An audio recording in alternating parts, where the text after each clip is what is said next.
Hey everybody. Something else I wanted to speak on. Steven Jackson went online and basically was responding to Damon Jones and Ryan Hollins. They were having a conversation about who, uh, between Steph Curry and James Harden, has more to prove. And I believe Damon Jones got on there and said that he felt that Steph Curry had more to prove.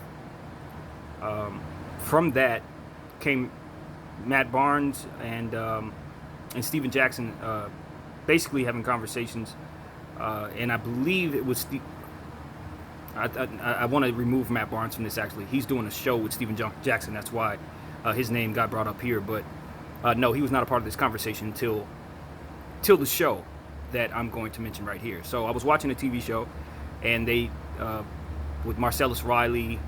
God, I can't think of the name of the show, but it's on FX1. And basically, Steven Jackson had a chance to really tell everyone why he got on his live and said that he felt that if you didn't average either 20 points, and then he brought it down to 10 points for your career, that you should not be on TV as a basketball player speaking and analyzing about basketball. I just wanted to get on here and talk about that. He then from there, of course, responded on the FS1 show that I'm trying to refer to with Marcellus Wiley and a few other people on the show, and essentially said that, he didn't really walk back his statement, but he did clarify why he felt that way and explain to the world what I just explained to you about the Damon Jones, Ryan Hollins conversation. So basically what I want to say is just give me an opportunity to speak and say that I can't play basketball very well. Always had a love for the game, but my body never really executed anything the right way, and I never really took it seriously in terms of trying to be on a team or anything like that. So I could say that I was a couch fan, a true one, but one that spent a great deal of time paying attention to transactions and things like that. I would stay home from school instead of paying attention to things that were very important. I would pay attention to basketball transactions and NBA stuff. Of course, I'd be playing NBA Live and junk like that as a kid, almost obsessively. So I think that gives me a perspective that's valuable to some degree.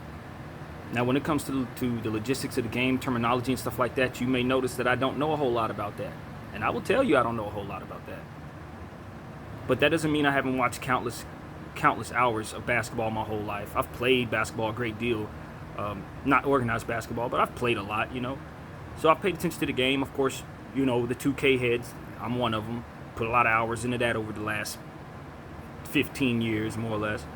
So it's like, yeah, I have an understanding of how much one can understand. And I'd like to think that stands for something. Who knows if it actually does? The reality of the situation is this. If you're not playing the game at a high level and you're not actually out there, there's only but so much you're going to really understand. And the only reason why I even have a notion of that is because it applies to other things.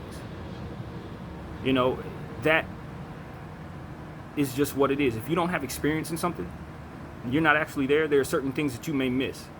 I'll never forget it. When I was in a drum class, when I was a kid, I was in a samba band, and it started off with me just kind of, using the most basic drums. But when I got to the more intricate drums, the snares, I started realizing that the way I heard some of the rhythmic patterns were nothing like how they were actually executed with your hands.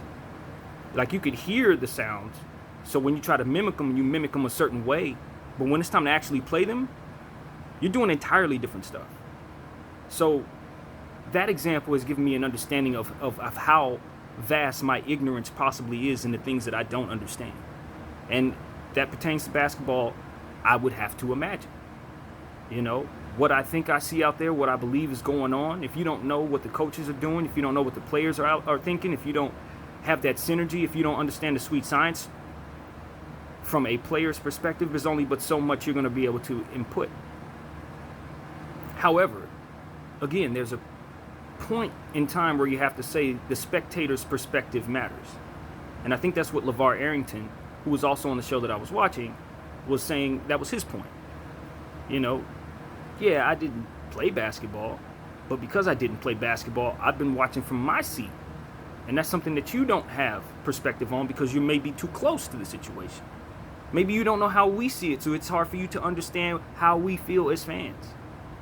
Maybe you don't know how difficult it is for us to perceive what it is that you do, so it's hard to assess how to view us and our opinions. There's something to be said for the perspective of all, whether it be the casual fan, the obsessive fan, the scrub basketball player who wasn't really good, all-star, all the way up to the greatest player of all time. Everyone's perspective contributes to the ecosystem of whatever it is that you're talking about, whatever it is that you're obsessing over, whatever it is that you're studying. So the perspectives of all, I believe, should be heard. Now, that doesn't mean that everyone should be talking about everything, nor should you be confused about what it is you do know and don't know, and for those who can help us, enlighten us, instead of pointing at us and telling us what we don't know and proceeding to tell us to shut up. I don't think that's the right move. I think you lose a lot, just like we lose a lot if you were to be quiet. So that's my opinion. I give you my opinion, but I understand my place. I don't know the sweet science of basketball. I can't sit up here and tell you how it feels to put on the jersey every day and really grind for that. I don't know that life, but I can tell you this. I've been watching the game my whole life, and from my seat, I've seen some things that I think can be productive in the conversation. And so I share my opinion, and then I'm open to being wrong, and I'm open for someone to tell me, hey, you may have it right, you may have it wrong. Here's what I see. And we can share perspectives, and overall, we can gain a new understanding between the two of us. You understand me, and I understand you. And we can't have those conversations if we're shutting up. We can't have the conversation if we're telling everybody to be quiet because they haven't accomplished a certain thing. And we certainly can't say that from our seat when we're not the greatest of all time ourselves. So that's what I have to say about the whole situation. I respect Stephen Jackson a great deal. I was a fan of his. He was an all-star champion. So I know he has cachet to speak in most people's eyes. I think he has cachet to speak in my eyes. I just hope that if he were to see this video, he would say the same thing about me. Knowing that I understand my ignorance, knowing that I understand this game to the level that I do from a seat that I sat watching the game my whole life in, and then he understands how serious and how much I love the game too. Not just because of the fact that I was able to watch it, but because of the times that I shared with family members and things like that growing up watching this and being a part of it and rooting for my team and all that good stuff in my own way. So that's what I have to say to Stephen Jackson and anybody who feels that way. But I will never mistake myself for being an expert. And I don't think any of us should either if we don't have a certain cachet. So we need to be honest with ourselves about that as well. Anyway, that's all I got to say, y'all. BDF 44 signing out.